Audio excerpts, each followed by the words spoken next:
காசாவில் களமிறக்கப்பட்டிருந்த யாசர் அபு ஷபாபின் கொள்ளை கும்பல்களுக்கு என்ன நடந்தது? அதே போன்று ஃபத்தா உறுப்பினர் தஹலானின் கொள்ளை கும்பல்களுக்கும் ராமி ஹில்ஸினுடைய கொள்ளை கும்பல்களுக்கும் என்ன நடந்தது? ஈரானுக்கு எதிராக எடுக்கப்பட போகும் முடிவுகளும் இதனை உறுதி செய்த அமெரிக்காவின் வெளியுறவுத்துறை அமைச்சர் மார்க்கோ ரூபியோவும் அடுத்த கட்ட சிக்கல்களும், காசா சிட்டியிலே இருக்கக்கூடிய ஒட்டுமொத்த மக்களையும் வெளியேற்றுவதில் இருக்கக்கூடிய சிக்கல்களும், இவை தொடர்பாக போர் அமைச்சரவையில் நடைபெற்று வரும் மோதல்களும், பலஸ்தீனிய போராளிகளின் தொடர்ச்சியான தாக்குதல்களும், ஹமாஸ் தொடர்பாகவும் காசாவினுடைய எதிர்கால திட்டங்கள் தொடர்பாகவும் முக்கியமான தகவல்களை வெளியிட்டிருக்கக்கூடிய அமெரிக்க பத்திரிகையாளர், ஆயுதங்களை ஒப்படைத்த துரோகி அப்பாஸின் ஃபத்தா ஆயுத குழுக்களும், சிரியா மீதான இஸ்ரேலி ஆக்கிரமிப்பின் தாக்குதல்களும், லெபனானிய சிறைச்சாலையிலே இருக்கக்கூடிய பயங்கரவாதிகளும், யமன் ஹவுதி இராணுவத்தின் தாக்குதல்களும், லெபனான் மீதான இஸ்ரேலி ஆக்கிரமிப்பின் வான்வழி தாக்குதல்களும்,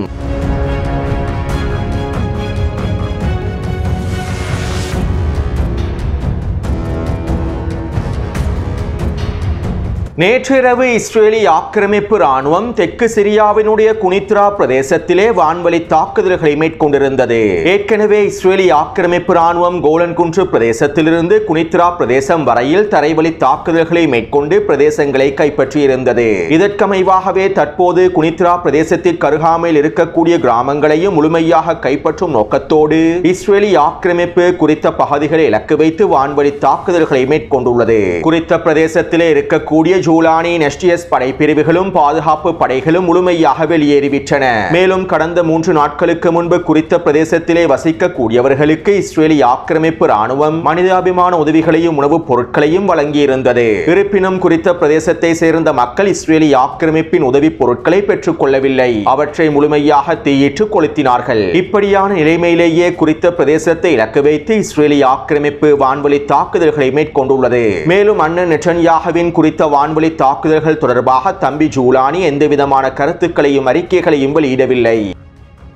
அது மட்டுமல்லாமல் நேற்றிரவு இஸ்ரேலி ஆக்கிரமிப்பு டமஸ்கஸின் தெற்கு பிரதேசத்திலே 11 கிலோமீட்டர் தொலைவில் ஒரு கொமாண்டோ தாக்குதல் ஒன்றையும் மேற்கொண்டுள்ளது. அதாவது டமஸ்கஸின் தெற்கு பிரதேசத்திலே இருக்கக்கூடிய அல் கிஸ்வா பிரதேசத்தில் ஈரானி IRGC குதுஸ் படைக்கு சொந்தமான இராணுவ தளம் ஒன்று காணப்படுகின்றது. மேலும் குறித்த பிரதேசத்திற்கு அருகாமையில் ஹிஸ்புல்லா இராணுவத்தினர் பயன்படுத்திய ராடர் தளங்களும் காணப்படுகின்றன. ஜூலானி சிரியாவின் ஜனாதிபதியாக பதவியேற்றதற்கு பின்பு இந்த இராணுவ தளமும் ராடர் தளங்களும் STS படைகளுடைய முழுமையான கட்டுப்பாட்டுக்குள் கொண்டு வரப்பட்டிருந்தன.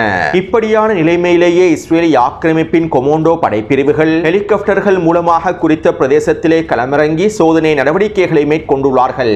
IRGC இராணுவ தளத்தையும் ஹிஸ்புல்லாவினுடைய ராடர் தளத்தையுமே முழுமையாக சோதனையிட்டுள்ளார்கள். இதைத் தொடர்ந்து குறித்த பிரதேசத்திலே வான்வழி தாக்குதல்களையும் மேற்கொண்டுள்ளார்கள். இந்த வான்வழி தாக்குதல்களிலே குறித்த தளத்தில் நிலை கொண்டிருக்கக்கூடிய 6 STS சிப்பாய்கள் கொல்லப்பட்டிருப்பதாகவும் தெரிவிக்கப்படுகின்றது. மேலும் அண்ணன் நெட்டன்யாகு இராணுவ செயற்பாடுகள் தொடர்பாக தம்பி ஜூலானி எந்தவிதமான கருத்துக்களையும் வெளியிட்டிருக்கவில்லை. அடுத்து லெபனானினுடைய சிறைச்சாலைகளில் 350க்கும் அதிகமான சிரிய நாட்டை சேர்ந்த கைதிகள் தடுத்து வைக்கப்பட்டுள்ளார்கள். இவர்களில் அதிகமானோர் ISIS பயங்கரவாத குழுவை சேர்ந்தவர்கள் என்றும் உறுதி செய்யப்பட்டுள்ளது. அதாவது லெபனானுக்குள்ளே பயங்கரவாத தாக்குதல்களை மேற்கொண்டவர்களையும் இந்த பயங்கரவாத தாக்குதலோடு சம்பந்தப்பட்டிருக்கக்கூடியவர்களையுமே லெபனானி அரசாங்கம் கைது செய்து வைத்துள்ளது. சிரியாவிலிருந்து லெபனானின் கிழக்கு பிரதேசத்தினூடாக ஊடுருவி பயங்கரவாத தாக்குதல்களை மேற்கொள்வதற்கு திட்டமிட்டிருந்தவர்களே இவ்வாறு லெபனானிய சிறைச்சாலைகளில் கைது செய்யப்பட்டு தடுத்து வைக்கப்பட்டுள்ளார்கள். இப்படியான நிலைமையில் இந்த 350 சிறை கைதிகளையும் லெபனானி அரசாங்கம் முழுமையாக விடுவிக்க வேண்டும் என்கின்ற கோரிக்கைகளை கடந்த 2 வாரங்களுக்கு முன்பு சிரியாவினுடைய அரசாங்கம் முன்வைத்திருந்தது. அதே நேரம் இந்த ISIS பயங்கரவாதிகளை விடுதலை செய்வதனால் லெபனானினுடைய இறையாண்மைக்கு மிகப்பெரிய அச்சுறுத்தல் ஏற்படுத்தப்படும். ISIS பயங்கரவாதிகளின் 2 முக்கியமான தலைமைகள் தடுத்து வைக்கப்பட்டிருப்பதாகவும் இவர்களை விடுதலை செய்வதனால் லெபனானினுடைய இறையாண்மைக்கு மிகப்பெரிய அச்சுறுத்தல் ஏற்படும் என்பதன் காரணத்தினாலும் லெபனானி அரசாங்கம் ஜூலானியின் கோரிக்கைகளை முழுமையாக ஏற்றுக்கொள்ளவில்லை. இதனால் தற்போது இந்த 350 கைதிகளையும் விடுதலை செய்வது தொடர்பான பேச்சுவார்த்தைகள் முடக்கப்பட்டிருப்பதாகவும் இந்த நிலைப்பாட்டினால் ஜூலானி கோபமடைந்திருப்பதாகவும் அமெரிக்க தூதரின் மூலமாக அடுத்த கட்ட பேச்சுவார்த்தைகளை மேற்கொண்டு இந்த கைதிகளை விடுதலை செய்வதற்கான வேலை திட்டங்களை மேற்கொள்வதற்கும் ஜூலானி தயாராகி வருவதாகவும் தகவல்கள் வெளியாகியுள்ளன. அடுத்து துரோகி அப்பாஸ் லெபனானிலே இருக்கக்கூடிய பலஸ்தீன் எதிர்ப்பு குழுக்கள் அனைத்தும் ஆயுதங்களை லெபனானி அரசாங்கத்திடம் ஒப்படைக்க வேண்டும் என்கின்ற கருத்துக்களை வெளியிட்டிருந்தார். 2 மாதங்களுக்கு முன்பு லெபனானுக்கு மேற்கொண்ட விஜயத்தின் போது இந்த கருத்துக்களை வெளிப்படையாக அறிவித்தார். மேலும் லெபனான் அரசாங்கத்தினுடைய வேண்டுகோளுக்கு அமைவாக லெபனானுக்குள்ளே இருக்கக்கூடிய ஃபதா அமைப்பினர் அவர்களுடைய ஆயுதங்களை லெபனான் அரசாங்கத்திடம் ஒப்படைப்பார்கள் என கடந்த 3 நாட்களுக்கு முன்பு துரோகி அப்பாஸ் கருத்துக்களை வெளியிட்டிருந்தார். இதற்கமைவாக நேற்று மாலை துரோகி அப்பாஸின் ஃபதா அமைப்பினுடைய ஆயுத குழுக்கள் அவர்களுடைய ஆயுதங்களை லெபனான் அரச இராணுவத்திடம் ஒப்படைத்துள்ளார்கள். பாஸ் ராஷிதியா மற்றும் ப்ரூஜல் ஷிம்லியா முகாம்களிலே இருக்கக்கூடிய ஃபதாவின் ஆயுத குழுக்களே இவ்வாறு ஆயுதங்களை ஒப்படைத்திருப்பதாகவும் தெரிவிக்கப்படுகின்றது. அதே நேரம் பலஸ்தீனிய முகாம்களிலே இருக்கக்கூடிய ஹமாஸ் மற்றும் பிஏஜி அமைப்பின் பலஸ்தீனிய போராளிகள் ஆயுதங்களை ஒப்படைப்பதற்கான மறுப்பையும் தெரிவித்துள்ளார்கள். இதனால் இனி வரக்கூடிய நாட்களில் பலஸ்தீனிய முகாம்களிலே பலஸ்தீனிய போராளிகளுக்கும் லெபனானினுடைய அரச இராணுவத்திற்கும் இடையில் மோதல்கள் வெடிப்பதற்கான வாய்ப்புகள் இருப்பதாகவும் தெரிவிக்கப்படுகின்றது. அத்தோடு இன்று மாலை இஸ்ரேலிய ஆக்கிரமிப்பு தெற்கு லெபனான் பிரதேசத்திலே வான்வழி தாக்குதல்களை மேற்கொண்டிருந்தது. கிட்டத்தட்ட 4 பிரதேசங்களை இலக்கு வைத்து இந்த வான்வழி தாக்குதல்கள் மேற்கொள்ளப்பட்டிருப்பதாகவும் தெரிவிக்கப்படுகின்றது. ஹிஸ்புல்லா இராணுவத்தின் ஆயுத கிடங்குகளை இலக்கு வைத்து நாங்கள் இந்த தாக்குதல்களை மேற்கொண்டுள்ளோம் என இஸ்ரேலிய ஆக்கிரமிப்பு இராணுவமும் அறிவித்துள்ளது. அடுத்து இன்று காலை யமன் ஹவுதி இராணுவத்தினர் இஸ்ரேலிய ஆக்கிரமிப்பின் தெற்கு பிரதேசத்தினை இலக்கு வைத்து ட்ரோன் தாக்குதல்களை மேற்கொண்டிருந்தார்கள். இதன்போது யமன் ஹவுதிகளின் ஒரு ட்ரோனை ஜோர்டானிய வான் பாதுகாப்பு படையினர் சுட்டு வீழ்த்தி இருப்பதாக தெரிவிக்கப்படுகின்றது. ஏனைய 2 ட்ரோன்களும் ஈலாட் பிரதேசத்திலே வீழ்ந்து தாக்கத்தினை ஏற்படுத்தி இருப்பதாகவும் தெரிவிக்கப்படுகின்றது. அடுத்து சர்வதேச அணுசக்தி நிறுவனத்தினுடைய தொழில்நுட்ப பிரதிநிதிகள் ஈரானின் புஷேர் அணுமின் நிலையத்தினை பார்வையிட்டுள்ளார்கள். இந்த புஷேர் அணுமின் நிலையமானது ரஷ்யாவோடு ஒன்றிணைந்து மேற்கொள்ளப்படக்கூடிய அணுமின் நிலையமாகும். குறித்த அணுமின் நிலையத்திலே கிட்டத்தட்ட 200க்கும் அதிகமான ரஷ்ய ஊழியர்களும் விஞ்ஞானிகளும் காணப்படுகின்றார்கள். மேலும் குறித்த அணுமின் நிலையத்தில் எரிபொருள் மாற்றீடு செய்யப்பட்டிருப்பதாகவும் இந்த எரிபொருள் மாற்றீட்டை பார்வையிடுவதற்காகவே சர்வதேச அணுசக்தி நிறுவனத்தின் பிரதிநிதிகள் வருகை தந்திருப்பதாகவும் தெரிவிக்கப்படுகின்றது. அதே நேரம் சர்வதேச அணுசக்தி நிறுவனத்தின் பிரதிநிதிகள் ஈரானினுடைய மிக முக்கியமான அணுசக்தி தளங்களை பார்வையிடுவதற்கு அனுமதிக்கப்படவில்லை. ஈரானுக்கு எதிராக ஸ்னெப்பெக் பொறிமுறையை செயற்படுத்துவதற்கான வேலை திட்டங்கள் நடைபெற்று வரக்கூடிய சூழ்நிலையில் ஒரு ஏமாற்று நாடகத்தை மேற்கொள்வதற்காகவே ஈரான் புஷேர் அணுமின் நிலையத்திற்கு இவர்களை அனுமதித்திருப்பதாகவும் தெரிவிக்கப்படுகின்றது.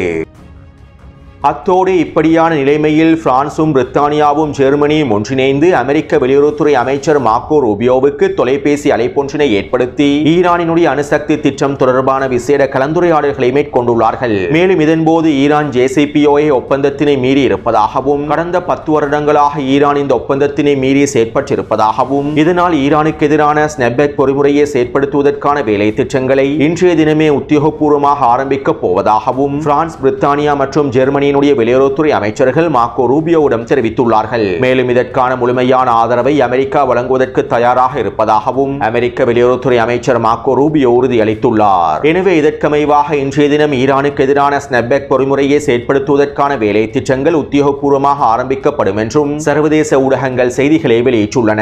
அதே நேரம் ஈரானுக்கு எதிராக ஸ்னெப்பெக் பொறிமுறையானது செயற்படுத்தப்படக்கூடாது என்பதற்கான முயற்சிகளை ரஷ்யாவும் சீனாவும் மும்முரமாக மேற்கொண்டு வருகின்றன. இதற்கமைவாக ரஷ்யாவும் சீனாவும் ஒன்றிணைந்து ஐநாவின் பாதுகாப்பு சபையில் விசேட முன்மொழிவுகளையும் வரைபடங்களையும் முன்வைப்பதற்கு தயாராகி வருவதாகவும் தெரிவிக்கப்படுகின்றது.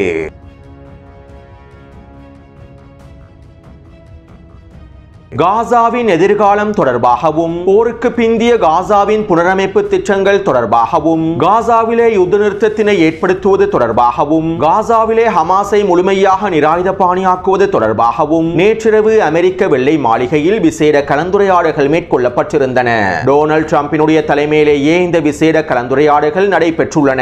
மேலும் காசாவின் எதிர்காலம் தொடர்பான இந்த விசேட கலந்துரையாடல்களில் பிரித்தானியாவினுடைய முன்னாள் பிரதமர் டோனி பிளேரும் ஜெரட் குஷ்னரும் கலந்து கொண்டிருந்தார்கள். மேலும் டோனி பிளேரும் ஜெரட் குஷ்னரும் ஒன்றிணைந்து காசாவின் எதிர்காலம் தொடர்பான திட்டம் ஒன்றையும் இவை தொடர்பான வரைபடம் ஒன்றையும் முன்வைத்திருந்தார்கள். காசா எவ்வாறு புனரமைக்கப்பட வேண்டும், காசாவின் புனரமைப்பு திட்டங்கள் எவ்வாறு மேற்கொள்ளப்பட வேண்டும், ஹமாஸ் இல்லாத காசாவை எவ்வாறு உருவாக்க வேண்டும் என்பது தொடர்பான மிக முக்கியமான வரைபடத்தையே பிரித்தானிய பிரதமர் டோனி பிளேரும் ஜெரட் குஷ்னரும் முன்வைத்திருப்பதாகவும் தெரிவிக்கப்படுகின்றது. அதே நேரம் வெள்ளை மாளிகையில் முன்வைக்கப்பட்டிருக்கக்கூடிய குறித்த முன்மொழிவு தொடர்பாகவும் வரைபடங்கள் தொடர்பாகவும் டொனால்ட் ட்ரம்பினுடைய தலைமையில் நடைபெற்றிருக்கக்கூடிய கலந்துரையாடல்கள் தொடர்பாகவும் எந்தவிதமான தகவல்களும் ஊடகங்களுக்கு வெளிப்படுத்தப்படவில்லை. குறித்த கலந்துரையாடல் தொடர்பான அனைத்து தகவல்களும் ரகசியமாகவே வைக்கப்பட்டுள்ளது என்பதும் குறிப்பிடத்தக்க விடயமாகும். அத்தோடு வெள்ளை மாளிகையில் காசா தொடர்பான பேச்சுவார்த்தைகள் நடைபெற்றுக் கொண்டிருக்கக்கூடிய சூழ்நிலையில் இஸ்ரேலி ஆக்கிரமிப்பின் மூலோபாய விவகார அமைச்சர் ரொன் டெர்மரும் அமெரிக்காவுக்கு விஜயம் செய்துள்ளார். வெள்ளை மாளிகையில் இந்த கலந்துரையாடல்கள் நடைபெறும் சந்தர்ப்பத்தில் இஸ்ரேலி ஆக்கிரமிப்பின் மூலோபாய விவகார அமைச்சரும் இருந்திருப்பதற்கான வாய்ப்புகள் அதிகமாக இருப்பதாகவும் அமெரிக்க ஊடகங்கள் தெரிவித்துள்ளன. காசாவின் எதிர்காலம் தொடர்பான இஸ்ரேலினுடைய திட்டத்தையே இஸ்ரேலி ஆக்கிரமிப்பின் மூலோபாய விவகார அமைச்சர் வெள்ளை மாளிகையில் முன்வைத்திருக்கலாம் என்றும் தெரிவிக்கப்படுகின்றது. அத்தோடு இஸ்ரேலி ஆக்கிரமிப்பின் மூலோபாய விவகார அமைச்சர் ரொன் டெர்மர் அமெரிக்காவின் வெளியுறவுத்துறை அமைச்சர் மார்க்கோ ரூபியோவை சந்தித்து காசா சிட்டியை கைப்பற்றுவது தொடர்பான அடுத்த கட்ட கலந்துரையாடல்களை மேற்கொண்டுள்ளார். இதன்போது காசா சிட்டியை முழுமையாக கைப்பற்றி பணைய கைதிகளை முழுமையாக மீட்டெடுப்பதற்கான ஆதரவை அமெரிக்க வெளியுறவுத்துறை அமைச்சர் முழுமையாக வழங்கியுள்ளார். அது மட்டுமல்லாமல் குறித்த கலந்துரையாடலில் அமெரிக்க தூதர் ஸ்டீவ் விட்கோஃபும் கலந்து கொண்டிருப்பதாகவும் தெரிவிக்கப்படுகின்றது. இதன்போது வெஸ்ட் பேங்கிலே இஸ்ரேலினுடைய இறையாண்மையை முழுமையாக செலுத்துவது தொடர்பாகவும் ஈவன் குடியேற்ற தொடர்பாகவும் ஜெருசலத்தையும் வெஸ்ட் பேங்க் பிரதேசத்தையும் முழுமையாக பிரிப்பது தொடர்பாகவும் ரகசியமான பேச்சுவார்த்தைகள் மேற்கொள்ளப்பட்டிருப்பதாகவும் தெரிவிக்கப்படுகின்றது. அத்தோடு நேற்றிரவு வெள்ளை மாளிகையில் காசா தொடர்பான பேச்சுவார்த்தைகள் நடைபெறும் சந்தர்ப்பத்தில் நெட்டன்யாஹூ இஸ்ரேலி ஆக்கிரமிப்பு ஊடகங்களிடம் இவ்வாறு தெரிவித்தார். டொனால்ட் ட்ரம்ப் ஜனாதிபதியாக இருந்திருந்தால் அக்டோபர் 7ஆம் தேதி தாக்குதலை நடைபெற்றிருக்காது. அதே போன்று நாங்கள் ரஃபாவுக்குள்ளே நுழைவதற்கு திட்டமிட்டிருந்த வேளையில் ரஃபாவுக்குள்ளே நுழைய வேண்டாம் என ஜோ பைடன் தடுத்து நிறுத்தினார். இருப்பினும் நாங்கள் ரஃபாவிற்குள்ளே நுழைந்து ரஃபாவை முழுமையாக கைப்பற்றினோம். நாங்கள் 3500 ஆண்டுகளுக்கு மேலாக போரிலே ஈடுபட்டு வருகின்றோம். இதனால் நாங்கள் செய்ய வேண்டிய அனைத்தையும் செய்வோம். வாக்குறுதி அளிக்கப்பட்டிருக்கக்கூடிய விடயங்களை நாங்கள் முழுமையாக நிறைவேற்றுவோம் என ஜோ பைடனிடம் நான் தெரிவித்திருந்தேன். தற்போது காசா குறித்து எங்களிடம் பல யோசனைகள் இருக்கின்றன.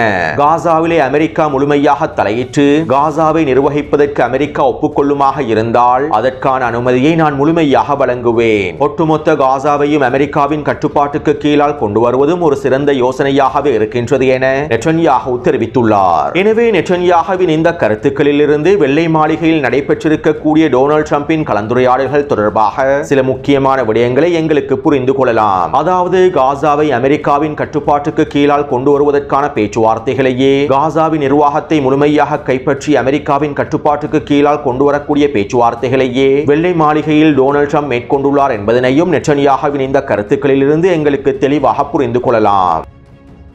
அடுத்து அமெரிக்க பத்திரிகையாளர் ஜெரமி ஸ்கஹில் இவ்வாறு தெரிவித்துள்ளார். காசாவின் எதிர்காலம் தொடர்பாக எவ்வளவு திட்டங்கள் முன்வைக்கப்பட்டாலும் போருக்கு பிந்திய காசா தொடர்பான வரைபடங்கள் முன்வைக்கப்பட்டாலும் ஹமாஸை நிராயுதபாணியாக்குவதற்கான உச்சக்கட்ட அழுத்தங்கள் வழங்கப்பட்டாலும் காசாவிலே ஹமாஸ் சரணடைவதற்கான வாய்ப்புகள் பூஜ்ஜியமாகவே உள்ளன. 22 மாத காசாவின் யுத்தகலம் இதனை உறுதிப்படுத்துகின்றது. ஹமாஸ் ஒரு தீவிரவாத அமைப்பல்ல. ஹமாஸ் பலஸ்தீனிய மக்களின் தேசிய விடுதலை இயக்கமாகும். ஹமாஸ் எப்போதும் பலஸ்தீனிய மக்களையே பிரதிநிதித்துவப்படுத்துகின்றது. மேலும் ஹமாஸ் என்பது பலஸ்தீனிய மண்ணிலே வெளிநாடுகள் மூலமாக உருவாக்கப்பட்டிருக்கக்கூடிய அமைப்பல்ல. பலஸ்தீனிய மக்களினால் உருவாக்கப்பட்டிருக்கக்கூடிய அமைப்பாகவே ஹமாஸ் இருக்கின்றது. பலஸ்தீனிய மக்களிடத்திலே வேரூன்றி இருக்கக்கூடிய விதைகளாகவே ஹமாஸ் காணப்படுகின்றது. காசா முழுமையாக தரைமட்டமாக்கப்பட்டாலும் இந்த விதைகள் மீண்டும் மீண்டும் முளைக்கும். இதனை தடுத்து நிறுத்துவது மிகவும் கடினமாகும், அல்லது தடுத்து நிறுத்தவே முடியாது என்றும் கூறலாம். அத்தோடு காசாவிலே ஹமாஸ் இல்லை என்றால் பிற எதிர்ப்பு குழுக்கள் இருக்கும், அல்லது ஹமாஸ் வேறு பெயரில் பலஸ்தீனிய மண்ணிலேயே இருக்கும். ஏனென்றால் பலஸ்தீனியர்கள் தங்களுடைய தாயகத்தில் வேரூன்றி தங்களுடைய இருப்பை பாதுகாக்கின்றார்கள். மேலும் இதற்கு சாதகமாக அவர்களுடைய நிலம் அனைத்தையும் அவர்களுக்கு வழங்குகின்றது. ஹமாஸ் இல்லாத காசாவை அல்லது பலஸ்தீனிய போராளிகள் இல்லாத காசாவை ஒரு பொழுதும் உருவாக்கவே முடியாது. இது நடைமுறைக்கு சாத்தியமற்ற விடயமாகவே இருக்கின்றது என அமெரிக்க பத்திரிகையாளர் தெரிவித்துள்ளார். அதாவது காசாவின் எதிர்காலம் தொடர்பாகவும் யுத்தத்திற்கு பிந்திய காசாவின் நிலைப்பாடுகள் தொடர்பாகவும் ஹமாஸை நிராயுதபாணியாக்குவது தொடர்பாகவும் அமெரிக்க நிர்வாகத்தினால் முன்வைக்கப்படுகின்ற எந்த திட்டங்களும் வெற்றியளிக்கப் போவதில்லை என்பதனையே அமெரிக்க பத்திரிகையாளர் சுட்டிக்காட்டியுள்ளார். அடுத்து ஐநாவின் பாதுகாப்பு சபையில் காசா தொடர்பான விவாதங்கள் முன்வைக்கப்பட்டிருந்தன. இதன்போது காசாவிற்குள்ளே முழுமையான மனிதாபிமான உதவிகள் அனுமதிக்கப்பட வேண்டும் என்றும் எந்தவிதமான நிபந்தனைகளும் இல்லாமல் ரஃபா கடவை பிரதேசம் திறக்கப்பட்டு ஒரு நாளைக்கு குறைந்தது 500 தொடக்கம் 800 வரையிலான உணவு வண்டிகள் அனுமதிக்கப்பட வேண்டும் என்றும் காசா சிட்டியை கைப்பற்றக்கூடிய தாக்குதல்களை இஸ்ரேலி ஆக்கிரமிப்பு முழுமையாக நிறுத்த வேண்டும் என்றும் காசாவிலே நடைபெற்று வரக்கூடிய அனைத்து இராணுவ நடவடிக்கைகளையும் இஸ்ரேலி ஆக்கிரமிப்பு முடிவுக்கு கொண்டு வர வேண்டும் என்றும் ஐநாவின் பாதுகாப்பு பாதுகாப்பு சபையில் இருக்கக்கூடிய உறுப்புரிமை நாடுகள் தங்களுடைய சம்மதத்தினை வெளிப்படுத்தியுள்ளார்கள். இருப்பினும் அமெரிக்கா மாத்திரம் இதற்கான சம்மதத்தினை வெளிப்படுத்தவில்லை. காசா சிட்டியை கைப்பற்றுவதன் மூலமாகவே இஸ்ரேலிய கைதிகளை முழுமையாக மீட்டெடுக்க முடியும் என்றும் ஐநாவின் பாதுகாப்பு சபையில் அமெரிக்க பிரதிநிதிகள் கருத்துக்களையும் வெளியிட்டுள்ளார்கள். அடுத்து காசா சிட்டியிலே இருக்கக்கூடிய ஒட்டுமொத்த பலஸ்தீனிய மக்களையும் வெளியேற்றுவது தொடர்பாக இஸ்ரேலிய ஆக்கிரமிப்பின் போரமைச்சரவை கூட்டத்தில் மோதல்கள் தொடர்கின்றன. மேலும் இவை தொடர்பாக இஸ்ரேலிய ஆக்கிரமிப்பின் மாறி ஊடகமானது இவ்வாறு தெரிவித்துள்ளது. காசா சிட்டியிலே இருக்கக்கூடிய 10 லட்சத்திற்கும் அதிகமான பலஸ்தீனிய மக்களை 2 வாரங்களுக்குள் வெளியேற்றுவதற்கான திட்டங்கள் முன்வைக்கப்பட்டன. பிறகு 10 லட்சத்திற்கும் அதிகமான மக்களையும் 2 வாரத்திற்குள் வெளியேற்ற முடியாது, 2 மாதமாவது தேவைப்படும் என புதிய திட்டங்கள் முன்வைக்கப்பட்டன. ஆனால் தற்போது காசா சிட்டியிலே இருக்கக்கூடிய 10 லட்சம் பலஸ்தீனிய மக்களை 2 மாதத்திற்குள்ளும் வெளியேற்ற முடியாது என்பதனை இஸ்ரேலிய அரசியல் மற்றும் இராணுவ தலைமைகள் ஒப்புக்கொண்டுள்ளார்கள். கிடைக்கப்பட்டிருக்கக்கூடிய புலனாய்வு தகவல்களுக்கு அமைவாக 2 மாதத்திற்குள்ளே காசா சிட்டியிலே இருக்கக்கூடிய 3 லட்சத்திற்கும் குறைவான பலஸ்தீனிய மக்களை மாத்திரமே வெளியேற்ற முடியும் என தெரிவிக்கப்படுகின்றது. இங்கு இருக்கக்கூடிய மிக முக்கியமான பிரச்சனை என்னவென்றால், காசா சிட்டியிலே இருக்கக்கூடிய ஒட்டுமொத்த மக்களையும் முழுமையாக வெளியேற்றாமல் காசா சிட்டியை கைப்பற்றுவதற்கான தரைவழி தாக்குதல்களில் வெற்றி பெற முடியாது என்பதே. பலஸ்தீனிய மக்களை காசா சிட்டியில் இருந்து முழுமையாக வெளியேற்றாமல் தரைவழி தாக்குதல்களை ஆரம்பித்தால் அது இஸ்ரேலிய ராணுவத்திற்கு மிகப்பெரிய இழப்புகளை ஏற்படுத்தும் என்றும், ஹமாஸ் கெரில்லா போர் முறையை பயன்படுத்தி ராணுவத்திற்குள் அதிகளவான இழப்புகளையும் ஏற்படுத்திவிடும். இதனால் தற்போது காசா சிட்டியிலே இருக்கக்கூடிய மக்களை வெளியேற்றக்கூடிய திட்டங்களும் காசா சிட்டியை கைப்பற்றுவதற்கான திட்டங்களும் மிகப்பெரிய சிக்கலாக மாறி இருக்கின்றன. யதார்த்தத்தில் இந்த திட்டங்களை நடைமுறைப்படுத்த முடியாத நிலைமை ஏற்பட்டிருப்பதாக இஸ்ரேலிய ஆக்கிரமிப்பின் மாறி ஊடகம் தெரிவித்துள்ளது. அடுத்து தெற்கு காசாவிலே களமிறங்கியிருந்த யாசர் அபு ஷபாபினுடைய கொள்ளை கும்பல்களும் தஹலானினுடைய கொள்ளை கும்பல்களும் வடக்கு காசாவின் தெற்கு பிரதேசத்திலே களமிறங்கியிருந்த ராமி ஹில்ஸினுடைய கொள்ளை கும்பல்களும் தற்போது பலவீனமாக்கப்பட்டுள்ளார்கள். மேலும் தெற்கு காசாவிலே கொள்ளை சம்பவங்களோடு தொடர்பு பட்டிருக்கக்கூடிய சில அரபு பழங்குடி குடும்பங்களுடைய செயற்பாடுகளும் முடிவுக்கு வந்திருப்பதாகவும் தெரிவிக்கப்படுகின்றது.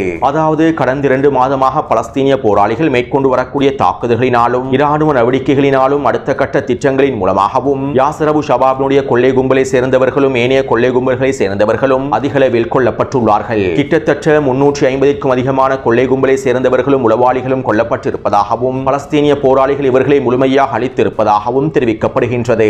இதனால் யாசர் அபு ஷபாபினுடைய கும்பல்களுக்கு உதவிகளை வழங்குவதில் எந்த பிரயோசனமும் இல்லை என்றும், இதற்கு பிறகு யாசர் அபு ஷபாபினுடைய கும்பல்களை வைத்துக் கொண்டு எதுவுமே செய்ய முடியாது என்றும் இஸ்ரேலிய ஆக்கிரமிப்பு குறித்த திட்டங்களை கைவிட்டிருப்பதாகவும் தெரிவிக்கப்படுகின்றது. அதாவது பலஸ்தீனிய போராளிகளின் தொடர்ச்சியான வேட்டையின் காரணமாக இஸ்ரேலிய ஆக்கிரமிப்பே யாசர் அபு ஷபாபினுடைய கொள்ளை கும்பல்களை கைவிட்டுள்ளது.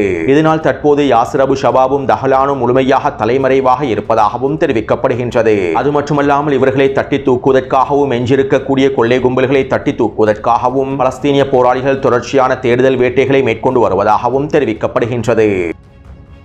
அடுத்து பலஸ்தீனிய போராளிகள் தொடர்ச்சியான தாக்குதல்களை மேற்கொண்டு வருகின்றார்கள். இதற்கமைவாக ஒமர் அல் காசிம் படையினர் ஜபலியாவின் கிழக்கு பிரதேசத்திலே 2 ட்ரோன்களை கைப்பற்றியுள்ளார்கள். மேலும் குறித்த பிரதேசத்திலே நிலை கொண்டிருக்கக்கூடிய ஆக்கிரமிப்பு படைகளை சுற்றி வளைத்து 10க்கும் அதிகமான மோட்டார் குண்டு தாக்குதல்களை மேற்கொண்டுள்ளார்கள். இதன்போது குறித்த பிரதேசத்திலே அமைக்கப்பட்டிருந்த இராணுவ கட்டளை தளம் முழுமையாக தரைமட்டமாக்கப்பட்டுள்ளன. மேலும் இந்த தாக்குதல்களில் 5க்கும் அதிகமான சிப்பாய்கள் கொல்லப்பட்டும் படுகாயமடைந்திருப்பதாகவும் தெரிவிக்கப்படுகின்றது. அதே போன்று அல்-அக்ஸா படையினரும் அபு அலி முஸ்தபா படையினரும் ஒன்றிணைந்து ஜெய்தூன் கிழக்கு பிரதேசத்திலே சிக்கலான தாக்குதல் ஒன்றை மேற்கொண்டுள்ளார்கள். இதன்போது குறித்த பிரதேசத்திலே வீடொன்றிற்குள் பதுங்கியிருக்கக்கூடிய 5க்கும் அதிகமான சிப்பாய்களை சுற்றி வளைத்து RPG ஏவுகணை தாக்குதல்களை மேற்கொண்டுள்ளார்கள். மேலும் இவர்களை மீட்பதற்காக வருகை தந்த 2 புல்டோசர் வண்டிகளையும் ஒரு ட்ரூப்ஸ் கேரியர் வாகனத்தையும் சக்தி வாய்ந்த கண்ணிவெடிகள் மூலமாக வெடிக்கச் செய்துள்ளார்கள். எனவே கடந்த 24 மணித்தியாலங்களுக்குள் கிடைக்கப்பட்டிருக்கக்கூடிய தகவல்களுக்கு அமைவாக 2 புல்டோசர் வண்டிகளும் 2 ட்ரோன்களும் ஒரு ட்ரூப்ஸ் கேரியர் வாகனமும் 20க்கும் அதிகமான சிப்பாய்களும் அளிக்கப்பட்டுள்ளன. எனவே இந்த காணொளி தொடர்பான கருத்துக்களை பதிவிடுங்கள். தொடர்ந்து என்னுடன் இணைந்திருங்கள். நன்றி, வணக்கம்.